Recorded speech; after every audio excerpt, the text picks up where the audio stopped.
सर्व पुसळ वासियांना माझा जय भीम।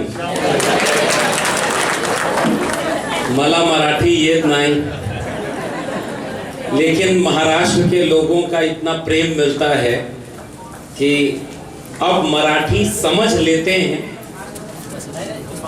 अभी बोलने की स्थिति में नहीं है। उम्मीद करते हैं कि हमारे आपके विचारधारा का ये प्रेम रिश्ता ऐसे ही मजबूत होता रहा तो हम उसी भाषा में अपनी बात रखेंगे। लेकिन आज मैं उम्मीद करता हूं कि मैं हिंदी में बोलूं और आप उसकी इजाजत देंगे।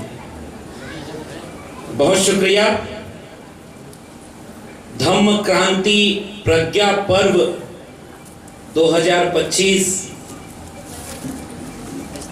के इस आयोजन में महाराष्ट्र के इस पुसट जगह पर जितने भी हम इस परिसर में एक विचार एक ख्याल को मानने वाले बड़े बूढ़े बुजुर्ग माताएं बहनें नौजवान साथी जितने भी लोग यहाँ आए, सबसे पहले धम्म क्रांति प्रज्ञा पर्व पर मैं अपनी तरफ से आप सबको क्रांतिकारी जय भीम, जय मंडल, जय संविधान बोलता हूं। इनकलाब जिंदाबाद। सबसे पहले बधाई देना चाहता हूं इस आयोजन समिति को, जिसने कार्यक्रम का शीर्षक कितना अच्छा रखा है, धम्म क्रांति प्रज्ञा पर्व। और मैं उम्मीद करता हूं कि आप चूंकि वैचारिक लोग हैं, सब इसकी अहमियत को समझते होंगे कि इस वक्त इस देश को एक क्रांति की जरूरत है। उस क्रांति का रास्ता क्या होगा? उसका रास्ता इस देश में आइडिया ऑफ इंडिया में सबसे पहले जिसने बताया उसका नाम है तथागत बुद्ध, और उनके दिए हुए रास्ते का नाम है धम्म क्रांति। तो मुझे लग रहा है बुद्ध के प्रज्ञाशील, करुणा, मैत्री के मानवतावादी रास्ते पर इस देश को एक क्रांति की जरूरत है। और हम उम्मीद करते हैं कि हम जैसे लोग, करोड़ों लोग जो इस देश में इंसान और इंसान को बराबर मानते हैं, वो एक न एक दिन इंसानियत की उस क्रांति को जरूर करेंगे। इसकी उम्मीद में मैं अपनी बात यहां पर शुरू करना चाहता हूं। और वो क्रांति होगी किस रास्ते धम्म पर चलने की? उसका सबसे बड़ा टूल है प्रज्ञा। और इसके लिए मैं पूरी आयोजन समिति को बधाई देता हूं कि आपने प्रज्ञा की अहमियत को समझा। वरना आजकल इस देश में जो लूटा जा रहा है, जिसको खतरे में बताया जा रहा है, असली खतरा वहां नहीं है जहां बताया जा रहा है। असली खतरा यह है कि अब लोगों की प्रज्ञा को ही खत्म किया जा रहा है। अगर आप सच बोलेंगे, आप वो बोलेंगे जो आपको सच लगे, तो आप मुश्किल में होंगे। बहुत पहले एक शायर ने लिखा कि जो सर रखते हैं और सर के भीतर एक मगज रखते हैं, आजकल वो बड़ी मुश्किल में है। आजकल सबसे आनंद में कौन है? जिसके पास सर का मतलब ये नहीं है कि अब सर एक है 10 है, वो सब नहीं मतलब, लेकिन मगज है कि नहीं, बुद्धि है कि नहीं, विवेक है कि नहीं, तर्कशीलता है कि नहीं। जिसके पास ये नहीं है वो सबसे खुश है, और जिसके पास ये है वो परेशान है कि ये देश आगे कैसे चलेगा। और इसलिए हम प्रज्ञा की बात करने वाले इतने लोग यहां पर इकट्ठा हुए हैं। प्रज्ञा बचेगी तो वो ये फैसला लेना आसान कर देगी आने वाली पीढ़ी को कि खाने वाली चीज गोबर नहीं होती, हलवा होती है। और जब प्रज्ञा नहीं रहेगी तो फिर क्या होगा? जो पहले भी होता चला आया था। इसलिए आयोजकों का मैंने सबसे पहले शुक्रिया अदा किया। और प्रज्ञा के कई रास्ते, अब तो वो बुद्ध विहार नजर नहीं आते उस तरह से, और बाबा साहब डॉक्टर अंबेडकर ने जो बुद्धान्य धम्मा में लिखा, उसकी चिंता मैं यहां से साझा करना चाहता हूं। जो जिम्मेदारी उनकी थी, जो हमारी विचारधारा के प्रतिपक्षी हैं। 100 साल उन्होंने अपना एक संगठन चलाया, मैं नाम नहीं लूंगा, आप समझ जाएंगे मैं किसकी बात कर रहा हूं। बिखरा नहीं, टूटा नहीं, अलग नहीं हुआ। और बाबा साहब उसके पहले जितना संगठन बनाकर गए, आज वो संगठन कहां है? तथागत बुद्ध जो रोशनी दिखा गए, जो दुनिया में भी फैली, आज बुद्ध के रास्ते पर कौन खड़ा है? इसलिए ऐसे वैचारिक आयोजन जो इतने शानदार होते हैं, आप जिस शहर में, जिस इलाके में रह रहे हैं, नागपुर से चलकर कल यवतमाल जब हम थे, आशीष भाऊ भी वहां थे, हम लोग साथ में, और उसके बाद यहां तक जब आए, हमने कई चौराहे ऐसे देखे जिसमें हमारे नायकों के मूर्तियां हैं, तस्वीरें हैं, प्रतिमाएं बनी हुई। और आंदोलन यहां ज्यादा मजबूत है, विचारधारा के लोग यहां ज्यादा हैं, जय भीम के झंडे हैं। और जिस वक्त हम यहां आयोजन कर रहे हैं, केवल महाराष्ट्र में सैकड़ों जगह ऐसे आयोजन हो रहे होंगे। सही है ना? यानी आंदोलन कैसे चलता है, संगठन की अहमियत क्या है, विचारधारा पर खड़े होकर के इस विचार को आगे ले जाने के लिए क्या क्या करना होता है। कई बार हमें लगता है कि महाराष्ट्र के लोगों से हमें यह सीखना है, और जिस इलाके से हम आए हैं, उत्तर भारत में, जहां देर से फूले अंबेडकर पेरियार पहुंचे, हमें फिर से वहां उनको पहुंचाना है, तब जाकर के संविधान का भारत बनेगा और तब जाके प्रज्ञा का भारत बचेगा। इसलिए मैं जब भी ऐसी जगहों पर आता हूं, इस तरह के शानदार आयोजन, अनुशासन में लोग बैठे हैं, अपने जीवन का कीमती समय निकाल करके बैठे हैं। लेकिन एक बार ऐसे आयोजन में इसका मकसद क्या होना चाहिए? मकसद फूले जयंती मनाने का मात्र अगर है, 2 दिन बाद बाबा साहब डॉक्टर अंबेडकर की जयंती मनाने का है, तो फिर एक सवाल यहां से पूछिएगा कि क्या ऐसा नहीं लगता आपको कि हम और आप तो अभी जयंती मना भी ले रहे हैं? अगर इनके विचारों को नहीं बचा पाए और फूले और अंबेडकर के विचारों पर इस देश को नहीं आगे ले जा पाए, तो हो सकता है कुछ दिन बाद जयंती मनाने की भी जगह हमसे छीन ली जाए। जयंती केवल नागपुर में मनाई जाएगी, एक जगह, समझदार को इशारा काफी, बड़ी सी मूर्ति बनवाई जाएगी डॉक्टर अंबेडकर की, ज्योतिबा फूले की, बड़ी बड़ी मूर्ति बनवा दी जाएगी। और मूर्ति में विचारों को खोजने वाले लोग इस बात से खुश होकर के उधर भी चले जाएंगे। जंगल में जब चुनाव आया तो कुल्हाड़ी ने इस बात के लिए वोट मांगा कि हमारी कुल्हाड़ी में लगी लकड़ी भी तो तुम्हारे जंगल की लकड़ियों वाली है। अगर जंगल हैं और जो आपकी किताबों में लिखा है उसको भी दुनिया को बताएं। उसको बताने का काम जिस युग पुरुष ने किया, उसका नाम महात्मा फूले था, जिसने कायदे से उस विचार की पोल खोली। और कल मैं यवतमाल में था, मुझे कितना बढ़िया सौभाग्य मिला। अब तो पहले भी मेरे पास ऑथेंटिक सूचनाएं थी, वेबसाइट से, गूगल से। आजकल ग्रोक आ गया है, जो नई पीढ़ी के लोग होंगे वो जानते होंगे। एआई का टूल है ग्रोक, उससे अगर आप पूछ दीजिए अंग्रेजों के खिलाफ ये लड़ाई के दौरान माफी किसने मांगी थी, झट से वो नाम बता देगा। महात्मा फूले के दंपति सावित्रीबाई फूले स्कूल में जब पढ़ाने जाती थी तो पत्थर और मैला कौन मारता था, वो तुरंत वो ग्रोक बता देगा।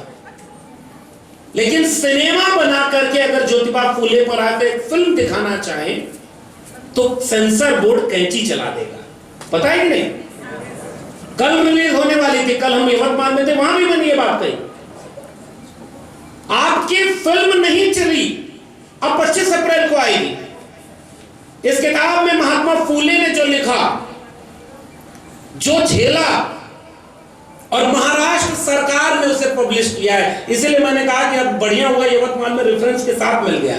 सरकारी है, महात्मा फुले चरित्र साधने प्रकाशन समिति महाराष्ट्र शासन।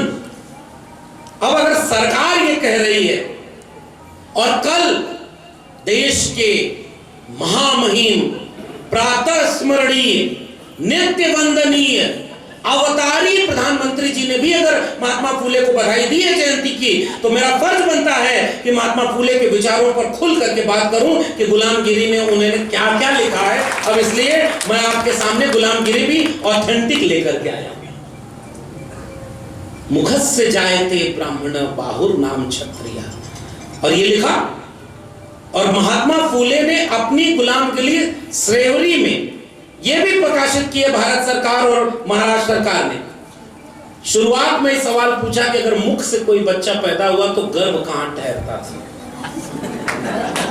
ये मैं नहीं कह रहा हूं, ये महात्मा फुले कह रहे हैं। इसलिए अगर इस बार NIA UAPA लगे तो महात्मा फुले पर लगना चाहिए, उनके शिष्यों पर तो नहीं लगना चाहिए। जो लिखा है वो हम पढ़ेंगे।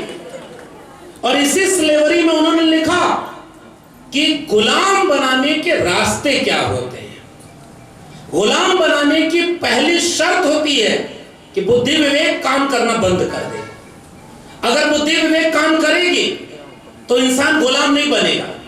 इसलिए सबसे पहली चोट आपके ऊपर की गई कि प्रज्ञा खत्म किया गया। इसलिए मैंने शुरुआत में बधाई दी कि आपने प्रज्ञा पर्व रखा है। इसलिए आइए आज शपथ लें कि इस भारत देश से बुद्धि विवेक तर्क वैज्ञानिकता को लाख खतरे के बाद भी खत्म नहीं होने देंगे। हम अपनी बुद्धि विवेक से सोचेंगे और सवाल पूछेंगे, चाहे उसके लिए कितना भी बड़ा जोखिम उठाना है।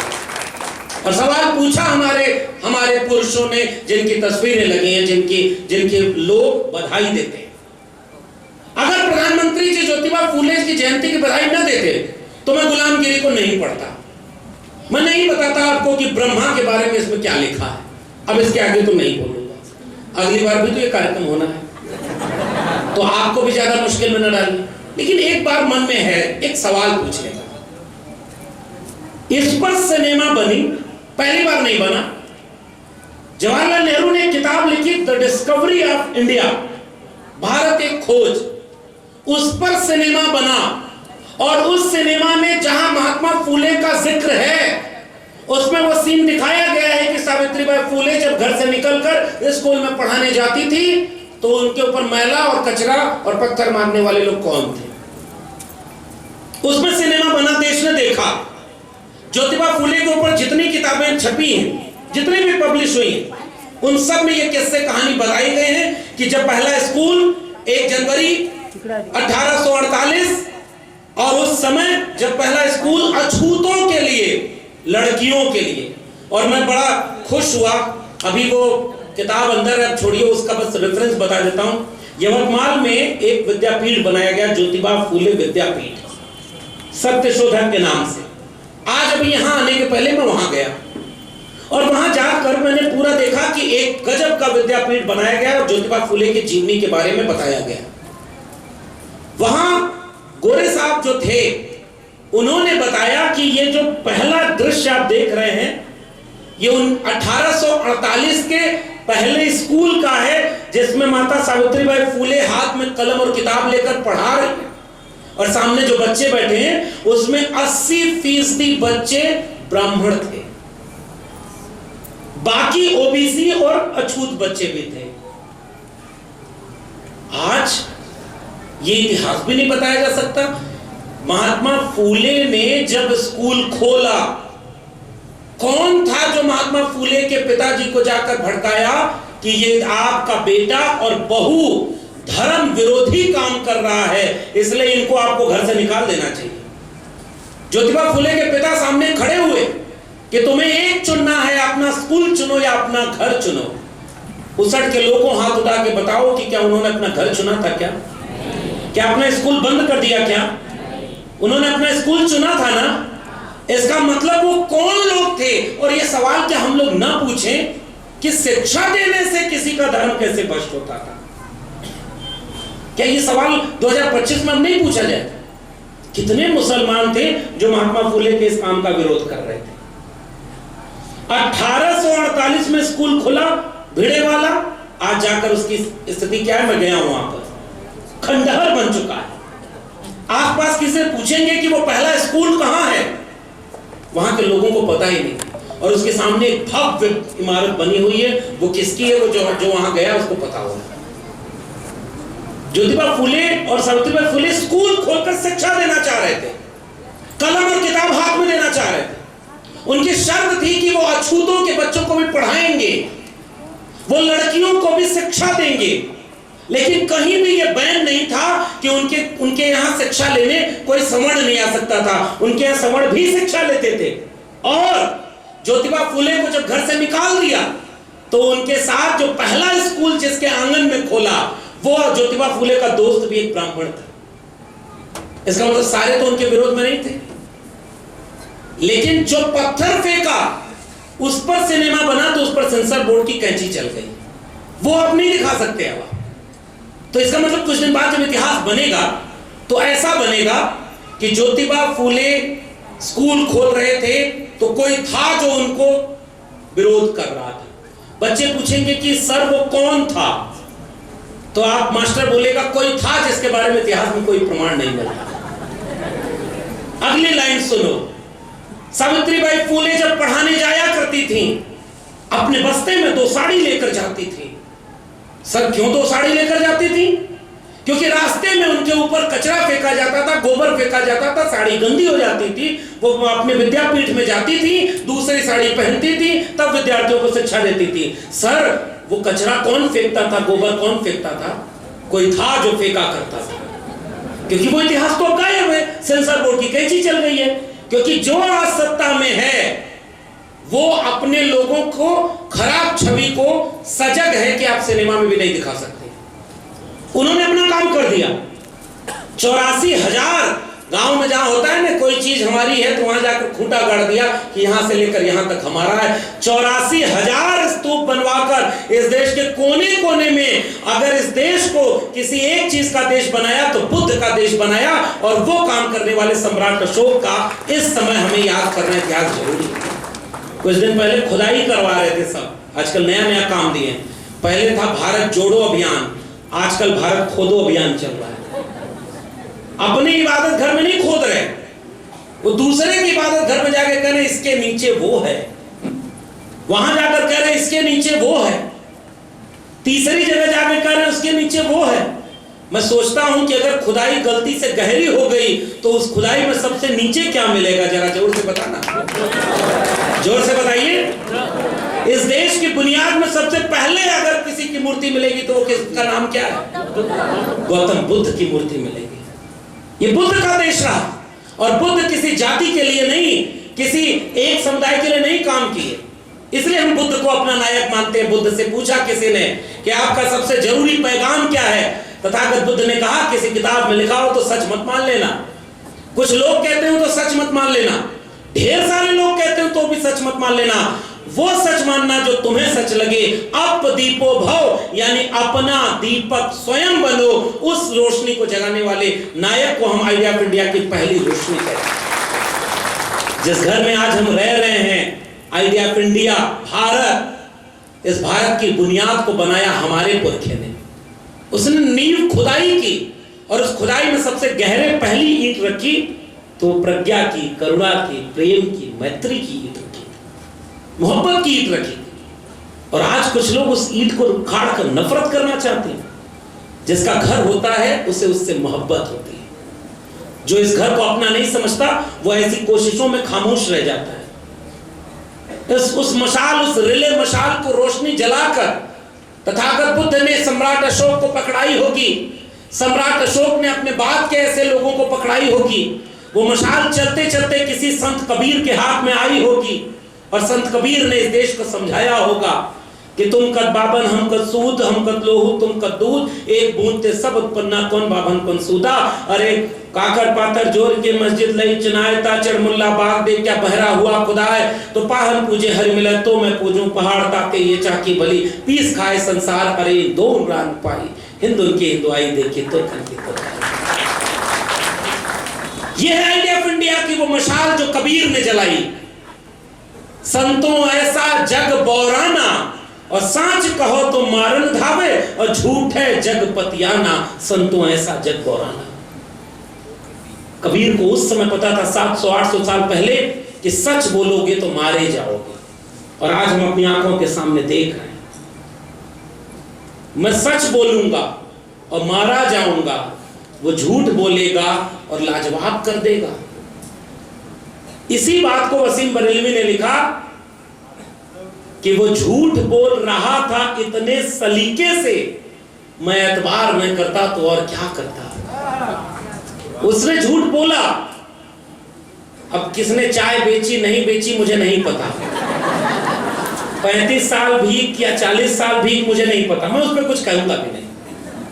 मैं ये भी नहीं कहूंगा कि डिग्री ओरिजिनल है या फर्जी है, लेकिन जिस महापुरुष के विचारों पर बात करने में आया हूं, उस महापुरुष के पास कहने वाले तो कहते हैं कि 32 डिग्रियां थी और सारी डिग्री ओरिजिनल थी।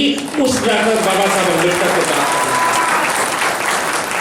तो संत कबीर ने उस रिले मशाल को, ज्ञान की प्रकाश की मशाल को, किसी संत कबीर ने आगे बढ़ाया होगा। मन न रंगाए रंगाए जोगी कपड़ा, किसी संत कबीर ने आगे बढ़ा के कहा होगा, बड़ा हुआ तो क्या हुआ जैसे पेड़ खजूर, और पंथी को छाया नहीं फर लागे दूर। किसी कबीर ने इस देश को समझाया होगा कि अगर माया तो मन में फिरे, अजीब फिरे मुख माए, और मनवा तो 34 फिरे, यह तो सुमरन नाई। मोको कहां ढूंढे रे बंदे, मैं तो तेरे पास में, ना मैं मंदिर ना मैं मस्जिद ना काबे कैलाश में, ना मैं जप में ना मैं तप में, ना मैं व्रत उपवास में, खोजी हो तो तुरते मिलियो पल भर की तलाश में, कहें कबीर सुनो भाई साधो, मैं तो हूं विश्वास में। ये आइडिया ऑफ इंडिया की बात है। उसमें नफरत कहीं नहीं थी, मोहब्बत थी, इंसानियत थी, प्रेम था, करुणा थी। आज हमारी बातें लोगों को खराब लगती हैं, जबकि हम बात कर रहे हैं प्रेम की, करुणा की। कबीर की बात करना इस देश की बुनियाद की बात करना है। और उस रिले मशाल को जब बुद्ध ने जलाया था, वो कबीर तक रोशन हो रही थी। कबीर ने उस रोशनी के साथ एक खतरा देखा था। कबीरा खड़ा बाजार में लिए लुकाठी हाथ, और जो घर जा रहे हो आप ना चलो हमारे साथ। लेकिन कबीर का साथ देना समाज ने मुनासिब नहीं समझा। कितने लोग कबीर के रास्ते पर चल पाए? कबीर कहां गए? और आइडिया ऑफ इंडिया में कबीर कहां है? नफरत की बुनियाद में 2025 के भारत में कबीर को याद करना, अपनी जड़ों को याद करता हुआ एक पत्ते की तरह होना है कि अगर जिसकी जड़ें सूख जाएं, पत्ते और डालियां हरी नहीं रह सकती। उस रिले मशाल को कबीर ने रविदास को पकड़ाया होगा। रविदास ने लिखा होगा कि जस के तन के पात पात में पात, तस मानुष के जात जात में जात, रविदास मानुष न जुड़े जब तक जात न जात। ऐसा चाहूं राज में जहां मिले सबन को अन्न, छोड़ पड़ो सब संग बसे रविदास रहे प्रसन्न। रोटी की चिंता, इंसानियत की चिंता आइडिया ऑफ इंडिया में। मन ही पूजा, मन ही धूप, और मन ही सेऊ सहज स्वरूप। आज तो सब लड़ा रहे। एक किताब महात्मा फूले की है, और वो आप सब जानते होंगे। सत्य शोधक परंपरा जब आगे बढ़ा रहे थे, तो कौन से धर्म की बात वो कर रहे थे? सत्य का धर्म, सत्य का धर्म था। और उसी बात को कहां से उन्होंने लिया होगा? रविदास जन्म के कारणे होत न को नीच, और नर को नीच कर डारी हैं ओछे कर्म के कीच। जन्म से कोई ऊंचा और नीचा नहीं होता। रविदास क्या लिखते हैं? जन्म जात मत पूछिए, का जात अरुपात, और रैदास पूत सब प्रभु के, नहीं कोई जात कुजात। कोई बड़ा छोटा नहीं।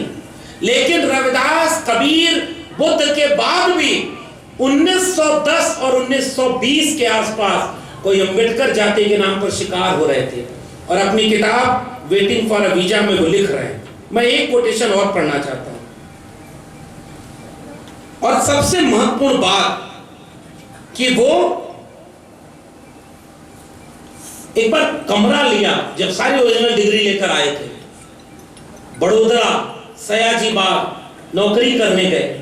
और नौकरी करने गए तो अधिकारी के पोस्ट पर थे, और चपरासी भी ये जानता था कि अधिकारी छोटी जात अछूत जात का है, और वो पानी फेंक कर, फाइल फेंक कर देना, और रहने को घर ने, विथ रेफरेंस कोट कर रहा हूं डॉक्टर अंबेडकर को। आखिर में पारसी धर्मशाला मिली, नाम बदलकर डॉक्टर अंबेडकर ने किराए पर कमरा लिया। क्योंकि वहां का कमरा मिलना भी देर में था। डॉक्टर अंबेडकर क्या लिख रहे हैं, मैं जानता था कि यह नाटक मैं ज्यादा दिन नहीं कर सकता और मुझे किसी ने पहचान लिया जाएगा, किसी दिन पहचान लिया जाएगा, इसलिए सरकारी बंगला पाने की कोशिश कर रहा था। लेकिन प्रधानमंत्री ने मेरी याचिका, मतलब उस राज्य के अपने अधिकारी की बात है, उस गहराई से ध्यान नहीं दिया जितनी मेरी जरूरत थी। मेरी याचिका पर एक अफसर से दूसरे अफसर तक जाती रही और मुझे निश्चित उत्तर मिलता रहा। वह भयावह समय एक दिन आ गया।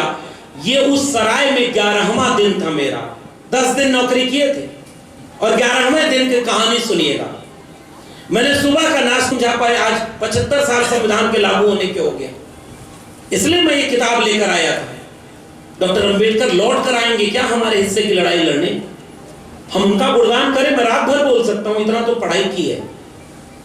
एक विद्वान की तरह मैंने, नहीं पता नहीं आप लोग देखे कि नहीं, एक विद्वान महान प्रातः स्मरणीय व्यक्ति ने एक इंटरव्यू में कहा, मेरी पढ़ाई लिखाई अच्छी नहीं हुई है, लेकिन मेरी मेमोरी फोटोजेनिक थी। फोटोजेनिक समझ रहे? मैं ऐसे किताब को देखता था तो ऐसे से नहीं पढ़ता था, मैं ऐसे देख करके ऐसे उतार लेता था, और एक बार फोटो ऐसे देख लिया, फोटो खींच के पन्ना पलट दिया, अगला पन्ना। मैं फोटोजेनिक था।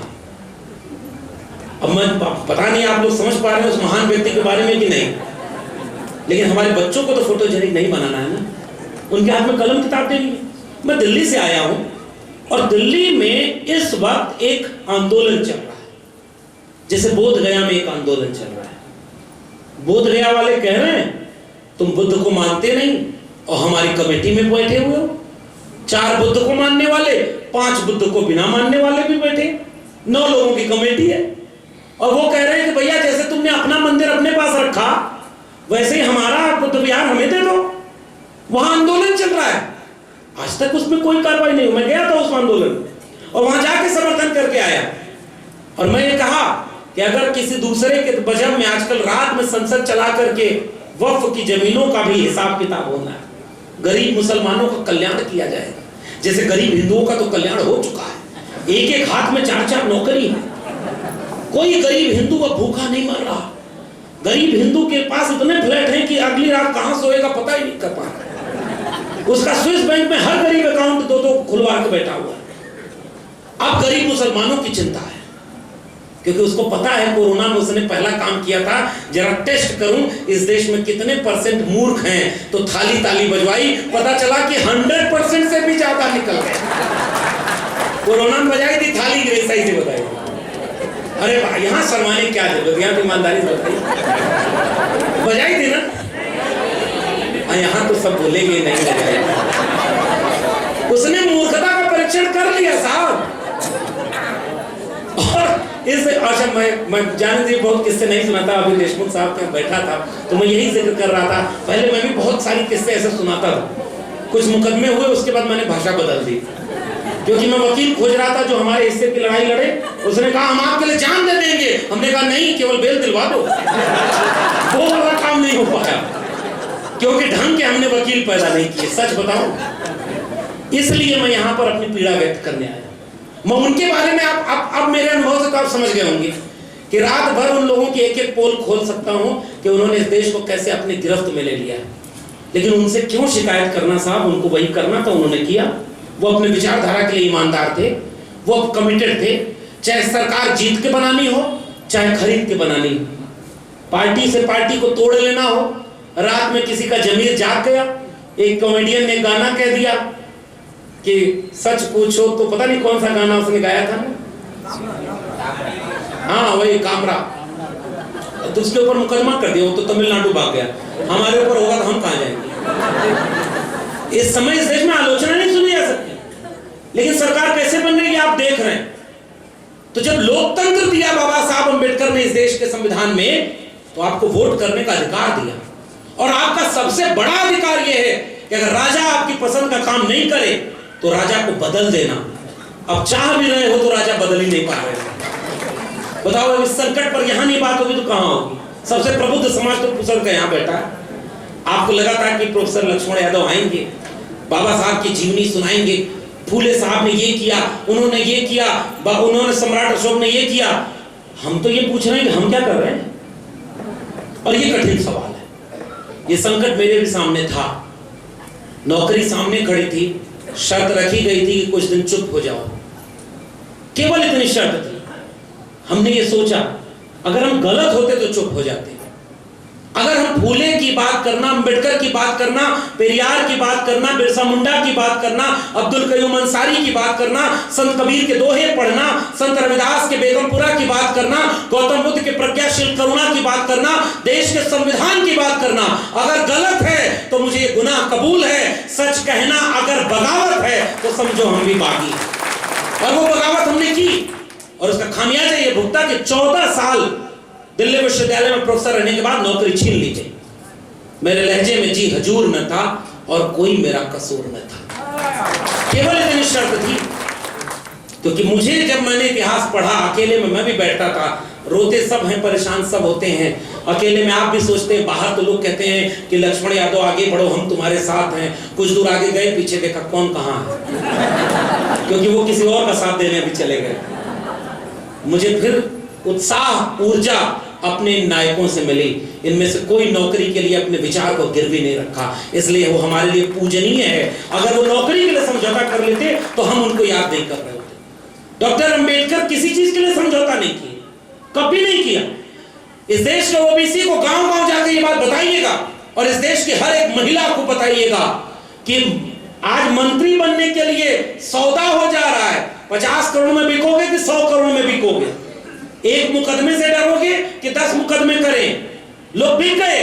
बाबा साहब अंबेडकर ने मंत्री पद छोड़ दिया था, 3 कारण बताया था। पहला हिंदू कोड बिल, दूसरा ओबीसी के लिए जो कमीशन बनना था आर्टिकल 340 के मुताबिक, वो कमीशन नहीं बन रहा था। और आजकल लोग बताते हैं कि ओबीसी के लिए बाबा साहब ने किया क्या, महिलाओं के लिए किया क्या? ये गुलामी की बेड़ियों को तोड़ने का काम बाबा साहब अंबेडकर ने इस देश की हर महिला के ऊपर किया। इस देश की हर महिला के ऊपर कर्ज है महात्मा फूले का। इस देश की हर महिला के ऊपर कर्ज है सावित्रीबाई फूले और फातिमा शेख का। इस देश की हर महिला के ऊपर कर्ज है सगुना बाई का, किसी नांगेली का, किसी दक्षिण भारत से लेकर के ललित जम्मू कश्मीर की एक नायिका, उनका कर्ज है। जब वो लड़े तब हमारे लिए ये जमीन बनी। इस देश के ओबीसी के ऊपर कर्ज है बाबा साहब डॉक्टर अंबेडकर का। लेकिन आज हमारी अगली पीढ़ी के बच्चे यही जितने लोग हैं, औसत उम्र निकाल लीजिए 50 साल से ऊपर मिलेगी, क्योंकि नौजवान यहाँ कितने कम हैं आप भी जानते हैं। नौजवान कहाँ है? आज कहीं और है, और वो वहां है जहां हमारा विचार नहीं है। और जब विचार नहीं है तो शिक्षा नहीं है, शिक्षा नहीं है रोजगार नहीं है, तो शिक्षा और रोजगार दोनों नहीं है तो नेता एक दिन को बुद्ध से कबीर, कबीर से रैदास, पलटू दादू, भीखा, बुल्ले शाह से होते हुए वो रिले मशाल ज्योतिबा फूले के हाथ में आई।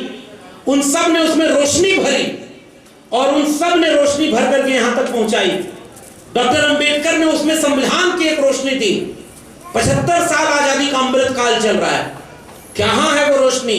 डॉक्टर अंबेडकर का वो भाषण याद आता है कि आज बड़ी मुश्किल से कार्रवाई यहां तक लाया, इसे पीछे मत जाने देना, आगे ले जाना, और अगर आगे न ले जा पाओ तो इसे यहीं छोड़ देना। मैं लिख के रखिएगा, मैं कह के जा रहा हूं, हमारी आंखों के सामने डॉक्टर अंबेडकर का कारवां मीलों पीछे ले जाया जा चुका गया है। हमें बस पता नहीं चल रहा, क्योंकि हमारी नौकरी अच्छी, हमारे तन बदन पे कपड़ा अच्छा, हमारा क्या नुकसान है? इसलिए जो सक्षम है वो लड़ाई नहीं लड़ रहा है। और मेरे लोगों ये बात याद रखना, पढ़े लिखे लोगों ने, बाबा साहब ने 1956 में भी कहा था धोखा दिया था। मैं ये नहीं मानता, इतने पढ़े लिखे लोग आज बाबा साहब को याद भी कर रहे हैं और अपने समाज के लिए काम भी कर रहे हैं। इसलिए बाबा साहब आज होते तो एक सुकून तो जरूर कर रहे होते कि उतना धोखा नहीं दिया है।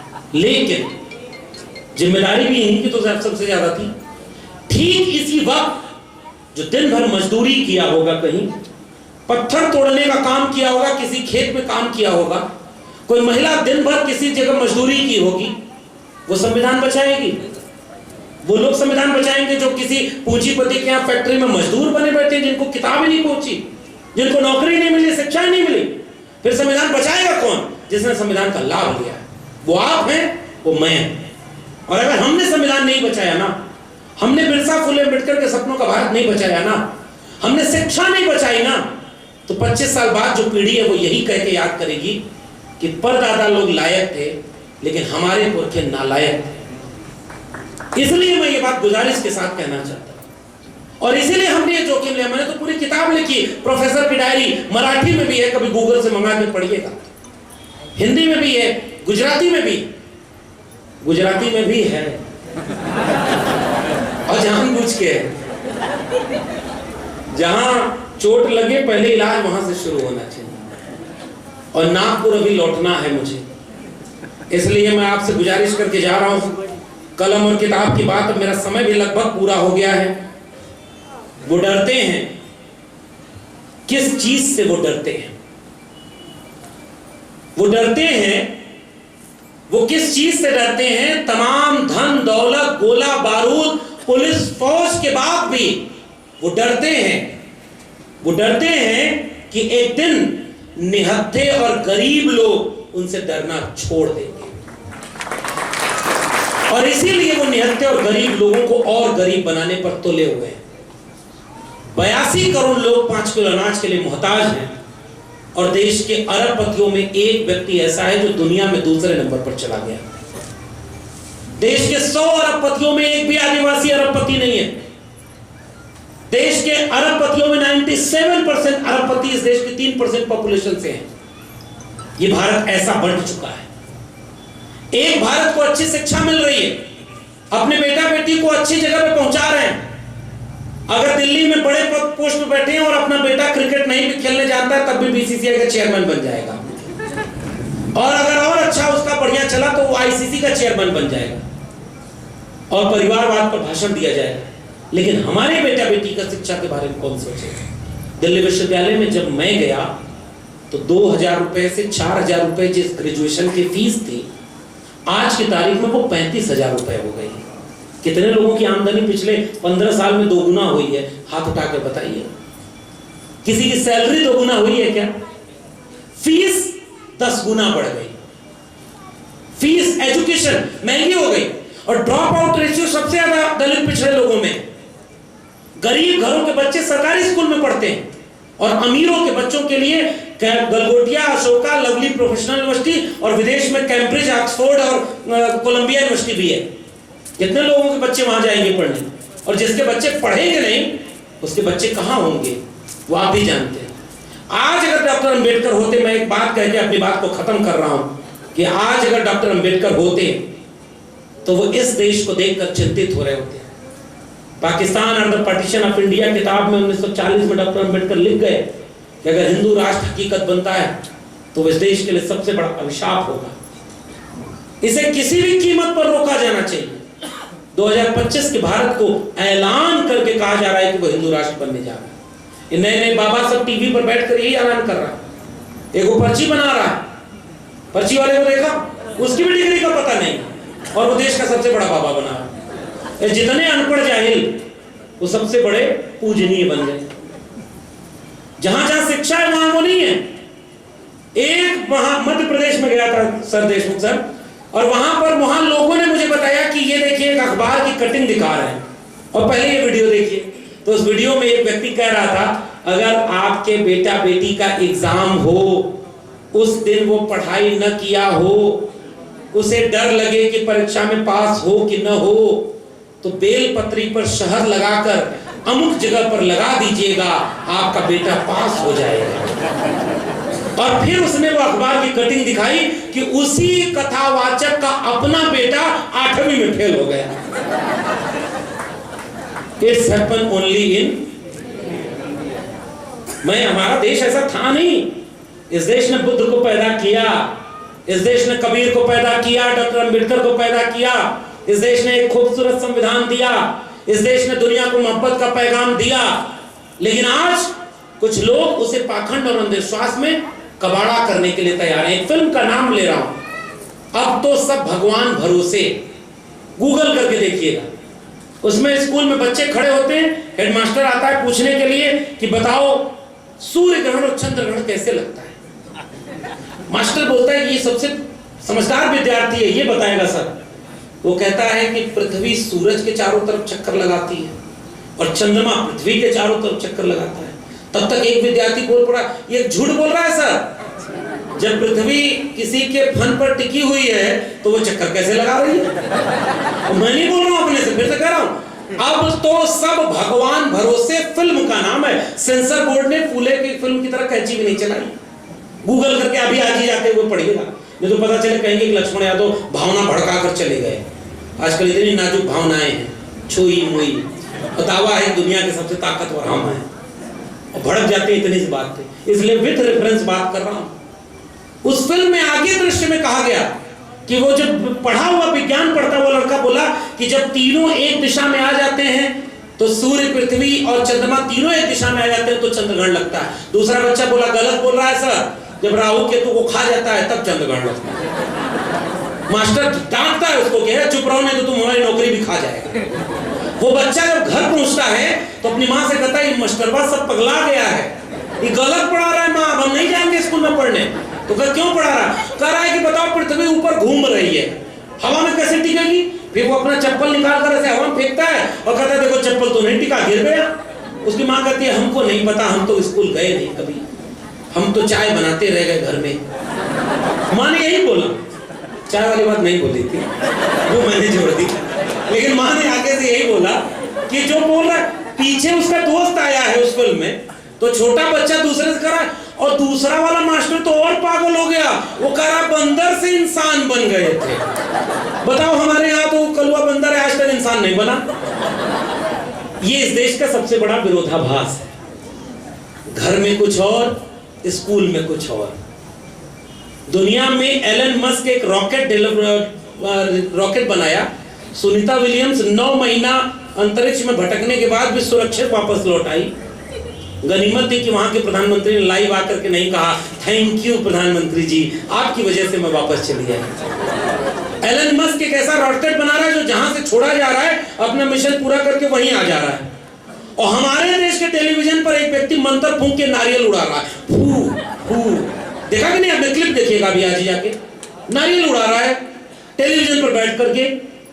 25 साल बाद ये देश कहां पहुंचा होगा? ऑपरेशन कर रहा है एक व्यक्ति हवा में कैंची चला करके, क्या हुआ? पथरी हुई है बाबा, पथरी पर हाथ रखो।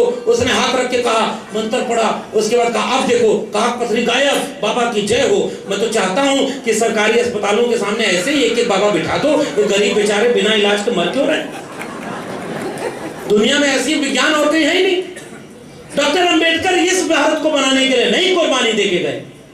हम ये चाहते हैं हॉस्पिटल में इलाज होता है, आज सर दर्द होगा तो टैबलेट खानी पड़ेगी, मंत्र से नहीं। विज्ञान अलग चीज, आस्था अलग चीज। आपको आस्था माननी है, खूब मानिए, जिसको मंदिर जाना है वो खूब जाए। हम उनका विरोध में एक शब्द नहीं बोलते, हम आपके भगवान पर एक टिप्पणी नहीं करेंगे। आप अपने भगवान की इबादत करिए। एक मुसलमान नमाज पढ़ता है, उसको पढ़ने दीजिए। एक रोड पर आप कहोगे कि नमाज नहीं पढ़ सकते और डीजे बजा करके तलवार लहरा सकते हो? ये देश यहां पहुंच गया है। और फूले अम्बेडकर को मानने वाले कहां हैं कि वो आग हमारे घर तो पहुंचेगी नहीं। इसलिए मुसलमानों को जब मारा जाएगा तो हम नहीं बोलेंगे, दलितों को मारा जाएगा तो पिछड़े नहीं बोलेंगे, आदिवासी को मारा जाएगा तो दलित पिछड़े दोनों नहीं बोलेंगे। शिक्षा पर जब लड़ाई होगी तो किसान नहीं बोलेंगे, किसानों पर जब आंदोलन होगा तो विद्यार्थी नहीं बोलेंगे, मजदूर जब लड़ेंगे तो किसान उनका साथ नहीं देंगे। सब अलग अलग लड़ रहे, इसलिए सब बारी बारी मारे जा रहे। जलते घर को देखने वालों, फूस का छप्पर आपका है, आग के पीछे तेज हवा है, आगे मुकद्दर आपका है। उनके कत्ल पे मैं भी चुप था, मेरा नंबर अब आया, मेरे कत्ल पे आप भी चुप हो, अगला नंबर आपका है। और इसलिए मैं अपनी बात को खत्म कर रहा हूं। उसड़ के लोगों, आपने इतने मोहब्बत से, शांति से सुना, लेकिन कोई कंफ्यूजन नहीं होना चाहिए। हम लोग, बुद्ध को मानने वाले लोग, इस देश से हिंसा को खत्म करने के लिए यहां पर एकजुट हुए हैं। हम चाहते हैं कि तलवार किसी के हाथ में ना हो, कलम हर हाथ में हो, और हम कलम की बात करने के लिए यहां आए। शिक्षा हो हर देश के नागरिक को, लोग पढ़ें, आगे बढ़ें, सब अपने धर्म को माने, जिसको जो मानना है माने। महात्मा फूले ने कितना बढ़िया एक सत्य धर्म की बात कर दी। सब अपने अपने धर्म को माने, कोई एक धर्म को दूसरे धर्म से मत लड़ाओ। ये पहली गुजारिश। दूसरी गुजारिश, अपने आने वाली पीढ़ी के बच्चों को अपने इतिहास से वाकिफ कराओ, वरना कुछ दिन बाद आपके बच्चे कहेंगे कि जाति के नाम पर अन्याय आपके साथ हुआ होगा, हमारे साथ तो कुछ नहीं हुआ, और उसको पता ही नहीं होगा कि ये लड़ाई लड़के यहाँ तक कैसे पहुंचे। इसलिए अपने लेखकों का, अपने महापुरुषों की जीवनी घर घर पहुंचाइएगा। और अगर आप सक्षम हैं तो यूनिटी बनाइए। दलित दलित से लड़ रहा है, पिछड़ा पिछड़े से लड़ रहा है, और सब सब बटे हुए। मैं आपसे गुजारिश करके आखिरी में एक पैगाम, एक गुजारिश, अगर 10 बातों में से 5 बातों पर हमारी सहमति नहीं है, दलित की सहमति ओबीसी से नहीं, ओबीसी की सहमति दलित से नहीं, आदिवासी से इन दोनों की नहीं, मुसलमान से आपकी नहीं, गरीब कमजोर किसान से आपकी नहीं, तो 5 बातें छोड़ दीजिए। जिन 5 जगहों पर एक अगर है, शिक्षा आपको भी चाहिए, रोजगार आपको भी चाहिए, संविधान आपको भी चाहिए, मोहब्बत प्रेम का भारत आपको भी चाहिए, और बुद्ध फूले पेरियार के सपनों का भारत आपको भी चाहिए, तो आइए इन 5 बातों पर एक हो जाएं। बाकी जो हमें और असहमति है उसके लिए कभी बाद में मौका मिलेगा तो लड़ेंगे। न्यूनतम सहमति पर अधिकतम एकता बनाइए, ये मेरी गुजारिश है। मैक्सिमम एग्रीमेंट नहीं होना चाहिए। अगर हम न्यूनतम रूप से सहमत होंगे तब जाकर के हम एक ऐसा भारत बना पाएंगे जहां एकजुटता होगी। वरना मैं आपसे कह के जा रहा हूं, जिनसे लड़ाई है 100वां साल उनका पूरा हो गया। आपका एक संगठन कोई ऐसा है जो 100 साल बाद थोड़ा भी सक्षम हो तो मुझे बता दीजिएगा। उन्होंने जो करना था वो किया, हमने जो करना था हमने नहीं किया। इसलिए हम गुजारिश करके जा रहे हैं कि मोहब्बत और प्रेम से एक होने का वक्त है। और अपने बच्चों के लिए क्या छोड़कर जाएंगे? शिक्षा, स्कूल, महापुरुषों का विचार, अगर ये नहीं बचेगा तो क्या छोड़कर जाएंगे? इसलिए मैं बस विदा लेते हुए आपसे गुजारिश कर रहा हूं, जयंती मनाई जाए, खूब मनाई जाए। जय भीम, जय ज्योति, जय संविधान बोला जाए, खूब जोर से बोला जाए, क्योंकि इस नारे से बहुत लोगों को डर लगता है। जय ज्योति, जय भीम, जय संविधान का नारा इस देश के 90% कमेरा लोगों के एकजुट होने का नारा है। और संविधान हमारी रास्ता बताने वाली एक सबसे महत्वपूर्ण किताब है। जो तलवार बांट रहे हैं उनके सामने संविधान लेकर खड़े होना है, कलम लेकर खड़े होना है। और इसी गुजारिश के साथ कि एक कविता मैं आपको छोड़कर जा रहा हूं आपके लिए। मैं नहीं तसल्ली झूठ मूठ की देता, हर सपने के पीछे सच्चाई होती है। हर दौर कभी तो खत्म हुआ ही करता है, हर मुश्किल कुछ तो राह दिखा ही देती है। अब तक चलकर आए हैं इतने लाख वर्ष, तो आगे भी चल करके ही हम जाएंगे। आएंगे उजले दिन, जरूर आएंगे। उसी उजले दिन को लाने के लिए बुद्ध ने कोशिश की, फूले पेरियार ने कोशिश की, हम भी कोशिश करें। आइए एकजुट हो जाएं, दुख में शामिल हों किसी के, सुख में शामिल हों, और एक ऐसा भारत बनाएं जो मोहब्बत और प्यार से रहे, शिक्षा की बात करे, चेतना की बात करे, प्रज्ञा की बात करे, प्रेम की बात करे, ताकि जंगल में आग लगी, चिड़िया एक अपने चोंच के एक बूंद पानी से आग बुझा रही है। मेरी कोशिश को मैं इसी में समेट रहा हूं। बाकी चिड़िया हंस रही थी कि इतनी बड़ी जंगल की आग को तुम्हारी चोंच के एक बूंद पानी से बुझ जाएगी क्या? उस चिड़िया का जो जवाब था वो मेरा आखिरी वाक्य है। उस चिड़िया ने कहा कि मुझे पता है कि जंगल में आग मेरे चोंच के एक बूंद पानी से नहीं बुझेगी, मगर जब इस जंगल की आग का इतिहास लिखा जाएगा तो मेरा नाम आग लगाने वालों में नहीं, आग बुझाने वालों में शामिल होगा। बहुत बहुत धन्यवाद। जय भीम, जय मंडल, संविधान जिंदाबाद, उल गुलाम जिंदाबाद, इनकलाब जिंदाबाद। Hello server